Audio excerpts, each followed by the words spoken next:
petahana Gubernur Jawa Barat Ridwan Kamil, Wali Kota Bogor 2014-2024 Bima Arya, dan Bupati Purwakarta 2013-2018 yang kini menjadi anggota DPR RI Deddy Mulyadi. Partai Gerindra sebagai peraih suara terbanyak pemilu 2024 di Jawa Barat menyebut dua nama yang akan diusung, yaitu kadernya Deddy Mulyadi dan politisi PAN Bima Arya. Dua nama itu muncul setelah Partai Gerindra melakukan pembahasan dengan sejumlah partai politik mitra koalisi Indonesia Maju.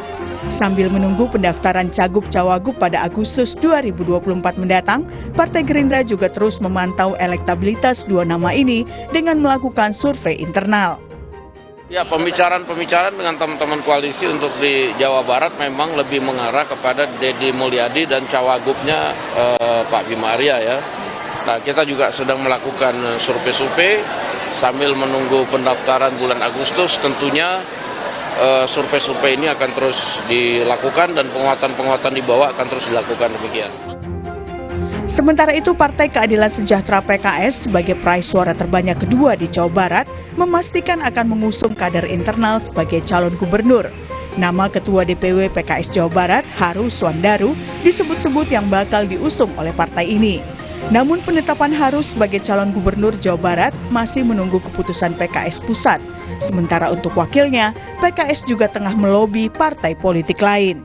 Dan sampai melalui proses dari bawah hingga ke DPP itu tinggal satu orang aja sebetulnya calonnya untuk gubernur, itu Pak Haru jadi calonnya. Tinggal sekarang bagaimana kita mencari partner koalisi dan pasangannya, wakilnya. Walaupun kita pahami bahwa ini komunikasi dan pergerakannya masih dinamis ya. Dinamis, oleh karena itu kita menjalin hubungan dengan semua parpol untuk bisa bekerja sama, melihat peluang-peluang ke depan untuk memenangkan pilgub ini. Golkar sebagai partai asal Ridwan Kamil hingga saat ini juga belum menetapkan calon yang akan diusung di Pilgub Jawa Barat. Meski begitu, Ridwan Kamil menegaskan akan maju dalam pilkada serentak November mendatang dari Partai Golkar. Ridwan Kamil menyebut ada dua surat penugasan yang diterimanya dari Partai Golkar, yakni untuk pilkada Jakarta dan Jawa Barat. Namun, kepastian di wilayah mana dia akan mencalonkan diri dan berpasangan dengan siapa akan diumumkan pada bulan Juli mendatang. Per hari ini, kalau Golkar kan surat tugas saya dua kan, itu masih berlaku. Dan dari DPP Golkar Pak Erlangga ya saya baik di Jabar maupun DKI diminta untuk menaikkan persentase elektabilitas. Sehingga nanti kalau waktunya tiba di bulan Juli keputusannya udah lebih matang. Jadi artinya masih pertimbangan. Tunggu Juli aja lah. Lalu akankah Ridwan Kamil, Deddy Mulyadi, dan Bima Arya bertarung di pemilihan Gubernur Jawa Barat? Atau mungkin akan muncul pesaing lain? Tim Liputan, Kompas TV. Provinsi Jawa Barat, saudara, diketahui menjadi lumbung suara di pemilih terbesar di pemilu 2024. Karena itu pemilihan gubernur di provinsi ini pun tak pelak menjadi sorotan. Sejumlah nama mulai santer disebut-sebut bakal ikut berkompetisi mulai dari petahana Gubernur Jawa Barat, Ridwan Kamil, Wali Kota Bogor 2014-2024, Bima Arya, dan Bupati Purwakarta 2013-2016 yang kini anggota DPR RI Deddy Mulyadi. Lalu bagaimana peluang ketiganya bersaing di Pilgub Jabar atau akan muncul pesaing lain? Kita tanyakan kepada sejumlah narasumber pagi ini. Ada Ketua DPP Partai Amanat Nasional yang juga bakal calon gubernur Jawa Barat pagi hari ini sudah bergabung, Kang Bima Arya. Lalu juru bicara PKS Pipin Sopyan dan guru besar komunikasi politik Universitas Pendidikan Indonesia Profesor Karim Suryadi. Selamat pagi Bapak-bapak. Selamat pagi. Assalamualaikum. Waalaikumsalam warahmatullahi wabarakatuh. Saya ke Kang Bima dulu nih yang punya intensi seperti untuk maju nih Kang Bima nih. Sekarang sudah ada pengukuran atau mengukur elektabilitas kalau dari Partai Amanat Nasional, suara Kang Bima dan beberapa calon lainnya akan diusung Partai Amanat Nasional. Bagaimana sejauh ini Kang Bima? Saya mendapatkan tugas dari partai, sudah ada SK dan rekomendasi. Ada 3 di situ intinya. Pertama, ditugaskan untuk mencari mitra pasangan dari jodohnya untuk di Pilgub. Yang kedua adalah membangun komunikasi dengan teman-teman partai lain. Dan yang ketiga adalah membangun komunikasi intensif dengan struktur partai, baik di level DPW, DPD sampai DPC, bahkan sampai ranting. Jadi 3 itu yang difokuskan sekarang. 3 itu yang akan difokuskan sekarang oleh Partai Nasional. Nah, tapi kalau saya menyimak beberapa pola koalisi di beberapa provinsi gitu ya, pilkada di beberapa provinsi, termasuk Jawa Tengah, Jawa Timur, DKI Jakarta, sepertinya komunikasi konteks koalisi nasional, koalisi Indonesia Maju ini dicoba untuk diterapkan juga di beberapa pilkada di daerah. Nah, kalau di Jawa Barat gimana sejauh ini dengan Gerindra, lalu Golkar, lalu juga partai-partai pengusung lainnya di Pilpres kemarin, Kang Bima? Memang pola koalisi pilkada ini akan mungkin terbentuk menjadi beberapa model. Yang pertama adalah diusahakan, diikhtiarkan dalam konteks koalisi Indonesia Maju. Jadi bersama PAN, bersama Golkar, bersama Gerindra, bersama Demokrat. Apabila ada kader yang kuat di situ, maka akan didukung. Apabila yang sangat kuat misalnya adalah Gerindra dan Golkar, maka di situ akan didukung. Tetapi apabila yang kuatnya adalah PAN, dan tentu ini kan ukurannya survei. Kalau surveinya kuat, maka koalisi Indonesia Maju akan diarahkan ke sana. Tetapi sangat mungkin apabila potensi kader yang surveinya bagus, itu ada tersebar begitu. Sangat mungkin saya kira keluar dari pakem koalisi Indonesia Maju. Jadi itulah saatnya makanya kita membangun komunikasi dengan semua. Saya sudah bersilaturahmi dengan PKS. Terakhir dengan PKS kemarin ya. Dan dengan juga PD Perjuangan. Jadi ini adalah fase babak di mana semua opsi masih mungkin dan terbuka. Tidak terpatok ada pada pakem koalisi Indonesia Maju atau koalisi 02. Semuanya saya kira hari ini masih sangat mungkin. Survei menentukan, elektabilitas menentukan, akseptabilitas juga menentukan, dan kompatibilitas atau kecocokan antar kandidat juga sangat menentukan. Kompatibilitas, ya. Kalau ngomong-ngomong kecocokan, kemarin Gerindra juga sudah menyebut Anda akan maju mendampingi Deddy Mulyadi di Pilgub Jawa Barat. Sudah sejak kapan nih lobby-lobbynya? Emang betul demikian konfigurasinya kira-kira? Ya, saya tentu merasa terhormat, mengapresiasi ketika nama disebut untuk dinominasikan ya, bersama-sama dengan Gerindra, bersama-sama dengan Kang Deddy Mulyadi gitu. Intinya siap untuk bersilaturahmi, berkomunikasi, dan juga tentu bekerja sama atau bahkan berpasangan dengan siapapun dari partai apapun siap. Tapi tentu pada saatnya nanti yang memutuskan kan pimpinan partai. Saya akan taat, akan fatsun, samina wa atona dengan perintah partai kemanapun melangkah, ditugaskan berlari kita lari, ditugaskan berhenti dan mendukung yang lain, kita pun ikhlas. Kira-kira begitu. Yang penting saat ini adalah menguatkan kaki, membangun jejaring ke atas, ke bawah, ke kanan, ke kiri, ke semuanya untuk mengenalkan diri. Oke, saya ke Kang Pipin dulu nih. PKS ini jadi partai pemenang kedua di Jawa Barat, Kang Pipin, saat pemilu kemarin. Jadi karena ini PKS juga sepertinya juga pede untuk bisa bergerak sendiri. Nah, kepercayaan diri itu diiringi dengan sejumlah tokoh juga nggak yang bisa diusung oleh PKS? Atau PKS punya incaran-incaran tertentu untuk tokoh-tokoh di Pilkada Jawa Barat, Kang Pipin? Yang pertama, terus tentu kami mengucapkan terima kasih ya, dan apresiasi kepada warga Jawa Barat yang sudah memberikan kepercayaan suaranya kepada Partai Keadilan Sejahtera. Bagi kami, kepercayaan itu tentu akan kami optimalkan untuk bagaimana ke depan PKS bisa tidak hanya di legislatif tetapi juga di eksekutif.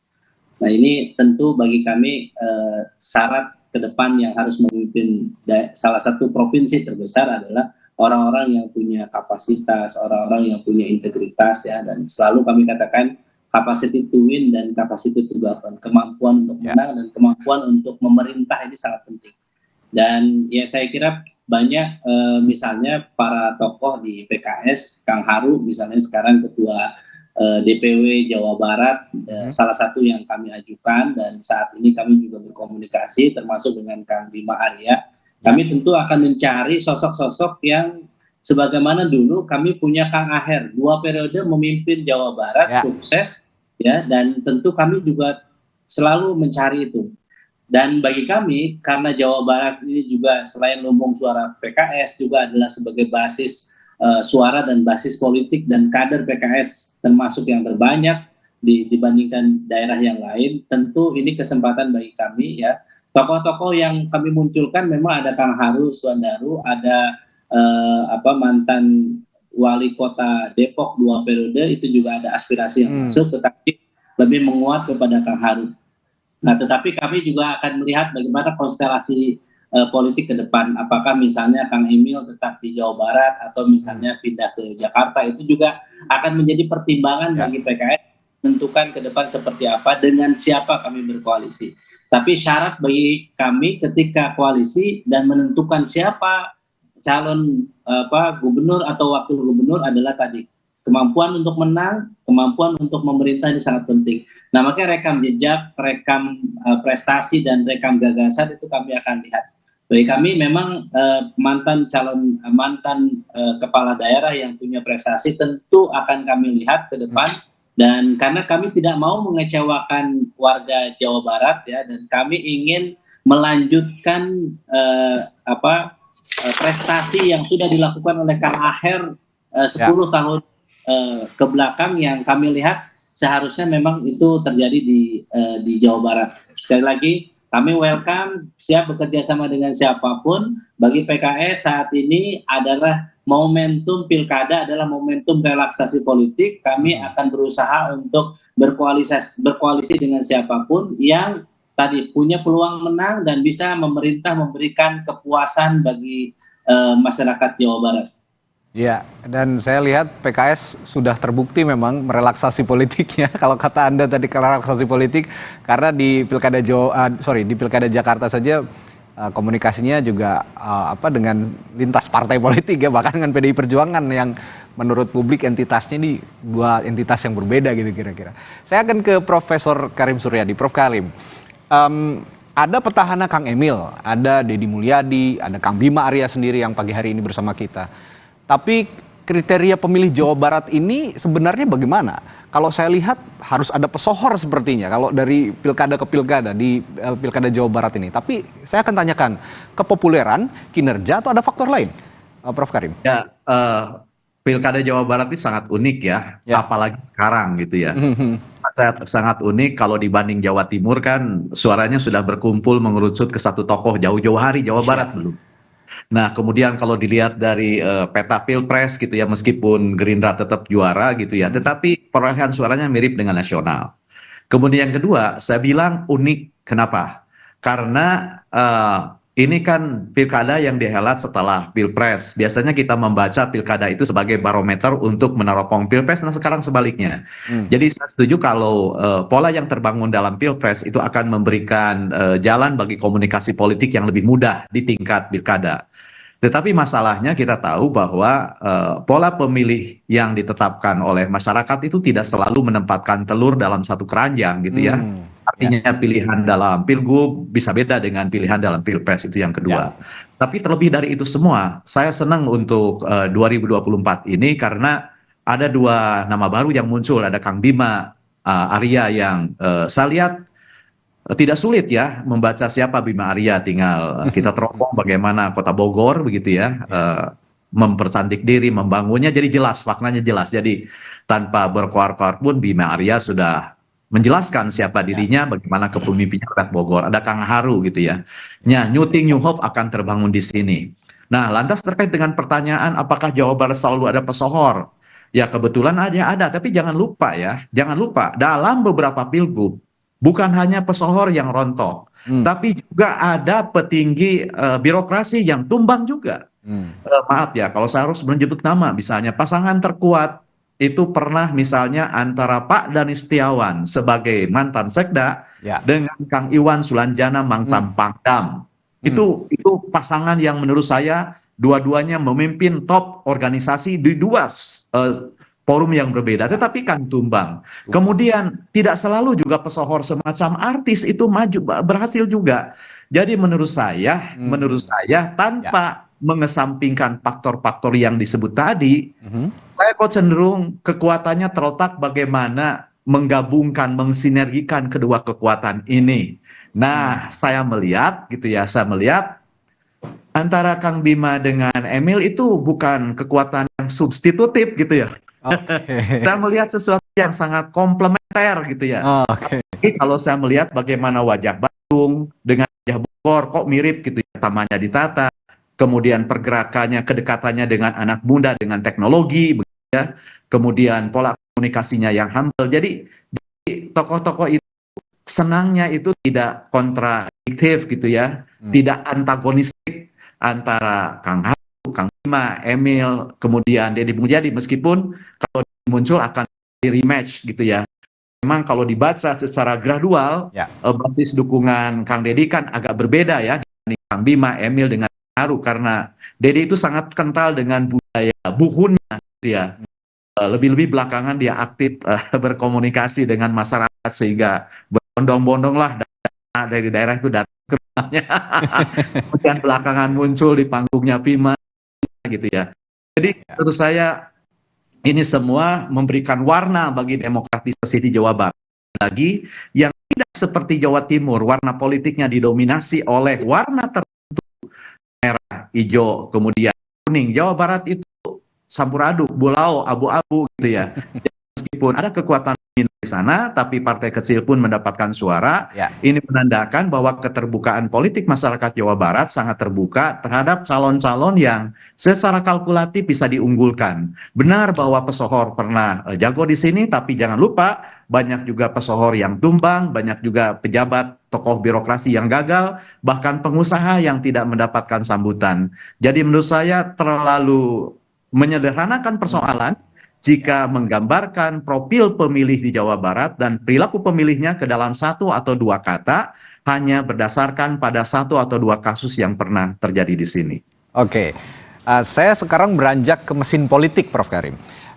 Menariknya bahwa saya setuju dengan pendapat Anda tadi bahwa Jawa Barat itu campur aduk, terlihat dari pemenang pemilu dari tahun ke tahun, dari pemilu ke pemilu maksud saya, yang selalu berubah-ubah di Jawa Barat. 2004 katakan ada Golkar pemenangnya, 2009 Demokrat, 2014 PDI Perjuangan. Nah, ini baru 2 periode saja nih, 2019 dan 2024 Gerindra brace nih.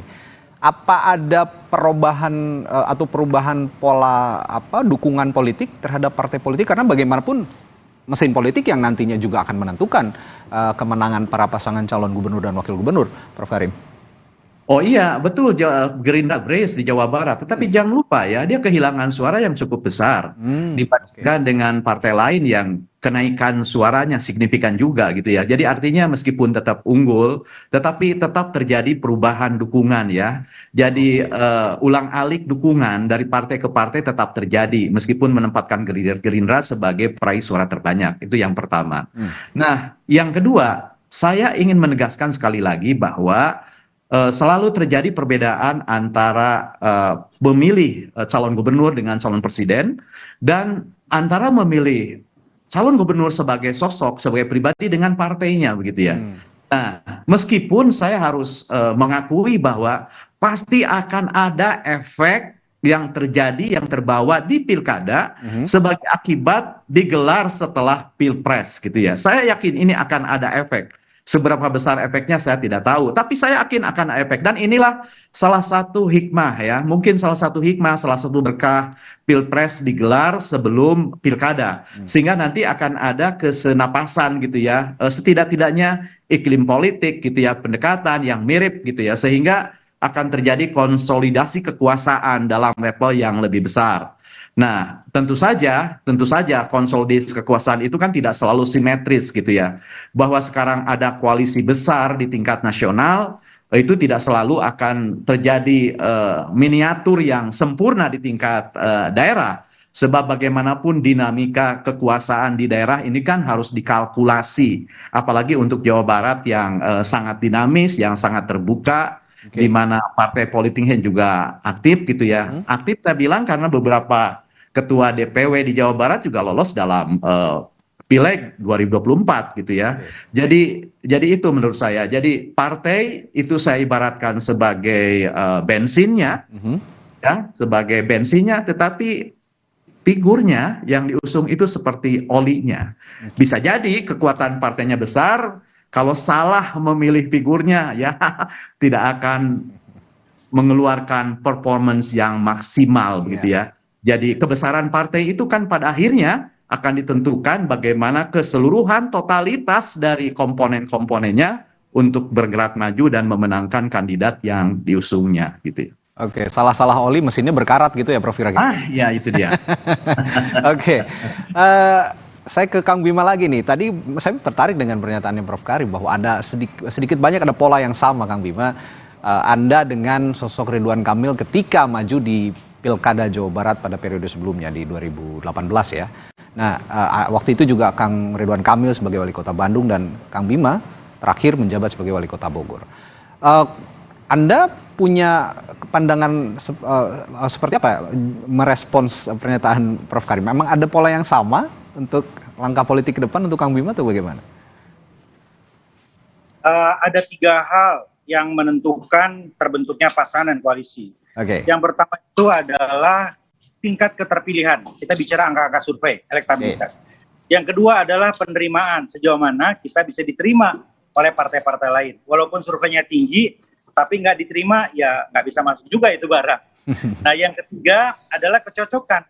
Survei tinggi, pimpinan partai oke, tapi pengantinnya nggak oke. Nggak jodoh. Nggak jodoh. Prof Karim sangat paham, Kang Pipin juga sangat paham. Nah, walaupun ya sebagai politisi, sebagai pemimpin kan kita harus siap bekerja sama dengan siapa saja. Tapi kalau kitanya siap, yang lainnya nggak siap kan bisa beda juga gitu ya. Jadi itulah yang terjadi hari ini. Dan kita hari ini juga ada di kondisi yang belum pasti semua. Kang Emil belum pasti apakah akan kembali ke Jawa Barat dan atau ke di Jakarta. Ya. Iya, apakah Mas Anies berangkat atau tidak? Itu kan nggak pasti. Jadi koalisi belum pasti, yang pasti adalah silaturahmi. Makanya sekarang ya udah kita silaturahmi aja, kita pelajari angka-angka survei, polanya seperti apa, dan ingat di Jawa Barat betul tadi Prof Karim, selalu ada kejutan, seringkali tidak linier, ya, yang angkanya tinggi di atas, yang dianggap akan menjadi pemenang, kemudian ternyata hilang dukungan gitu. Nah, yang penting sekarang saya kira ikhtiarnya adalah ikhtiar untuk berkomunikasi, membuka semua opsi dengan semua partai gitu. Dan yang kedua, penting juga di Jawa Barat ini bukannya sekedar kedikenalan karena sosok gitu ya, tapi karena gagasan, karena rekam jejak, karena perjalanan yang ada dan lain-lain. Makanya sekarang bagus sebetulnya, kita senang kemarin muncul Pak Ilham Habibie gitu ya. Nah, mudah-mudahan nanti ada calon-calon yang lain ya, sehingga terpancing untuk bertukar gagasan, para pemilih juga bisa membanding-bandingkan. Oh, kita lihat di Bogor 10 tahun seperti apa. Tadi ada Pak Idris, kita lihat di Depok juga seperti apa. Atau Kang Haru dulu waktu di DPRD seperti apa. Itulah kontestasi politik yang mencerahkan, yang betul-betul bisa membuat Jawa Barat memilih pemimpin ya bukan hanya dikenalan atau keterkenalan, tapi karena gagasan. Saya rasa kalau begini caranya, jauh lebih sehat Pilkada Jawa Barat dibanding Pilpres kemarin ya.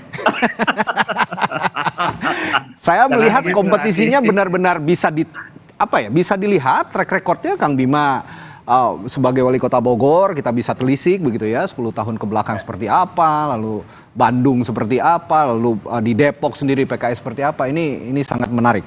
Nah, selanjutnya Kang Bima, kalau saya mau tanya soal kekuatan yang ya saya yakin Anda juga punya strategi ya. Cuman saya ingin telisik sedikit. Kalau daerah-daerah penyangga ibu kota sih kayaknya Kang Bima ini udah dikenal lah ya. Siapa yang nggak kenal sama Kang Bima Arya gitu. Kalau di wilayah Bandung Raya seperti apa, Priangan Timur seperti apa, dan sekarang kayaknya Kang Bima lagi di Cirebon, kayaknya dikit-dikit mau garap Priangan Timur nih kayaknya nih, Kang Bima ya. Iya. Dulu 12 tahun yang lalu ketika saya mau maju di kota Bogor, itu juga surveinya kecil banget. Itu nggak sampai 10% lah ya, yang tahu Bima Arya cuman yang nonton TV, yang kita diskusi politik gitu ya. Ya sekarang pun sama. Kalau Kang Emil kan sudah melesat jauh di atas, Kang Deddy Mulyadi juga sudah berkiprah lewat platform sosial media di mana-mana begitu ya. Beliau juga pernah maju. Nah, tetapi kan yang penting itu kalau survei itu kita baca trennya. Sebagai mantan pelaku survei, kita melihat ada tingkat kedikenalan dan tingkat kesukaan. Nah, angka itu penting. Nah, kita pelajari angka-angka itu di mana dan di basis-basis mana. Dan saya kira Jawa Barat itu luas sekali ya, 27 kota kabupaten. Nah, hari itu saya sudah hampir 3/4-nya itu minggu depan insya Allah tuntas 27 kota kabupaten silaturahmi dengan struktur partai gitu ya. Dan kita pelajari bagaimana pola-polanya yang pas, karena Jabar itu kan bermacam-macam, di selatan berbeda, di Pantura berbeda, dan hari ini kan tentu kita sangat dibantu oleh platform sosial media, ya sangat dibantu oleh pendekatan-pendekatan di dunia maya, dan kita pelajari betul algoritma kekinian sekarang, algoritma Gen Z seperti apa, algoritma Gen X seperti apa, ya, dan mungkin bagaimana treatment kita terhadap baby boomers. Kita akan belajar juga dari kemenangan koalisi Gemoy kemarin, apa yang membuat mereka menang, pola-pola apa yang hari ini harus kita baca sebagai tanda-tanda zaman. Menarik ini, tanda-tanda zaman bahasanya Kang Bima. Ya, saya yakin juga Partai Keadilan Sejahtera yang dulu dikenal dengan partai kader begitu ya, sekarang juga sepertinya sudah mulai cair, melirik partai-partai politik lain dan mengubah fatsun-fatsun politik tertentu yang ada di internal PKS. Saya akan tanyakan juga soal basis suara setelah jeda ke Kang Pipin. Tetaplah bersama kami di Sapa Indonesia Pagi.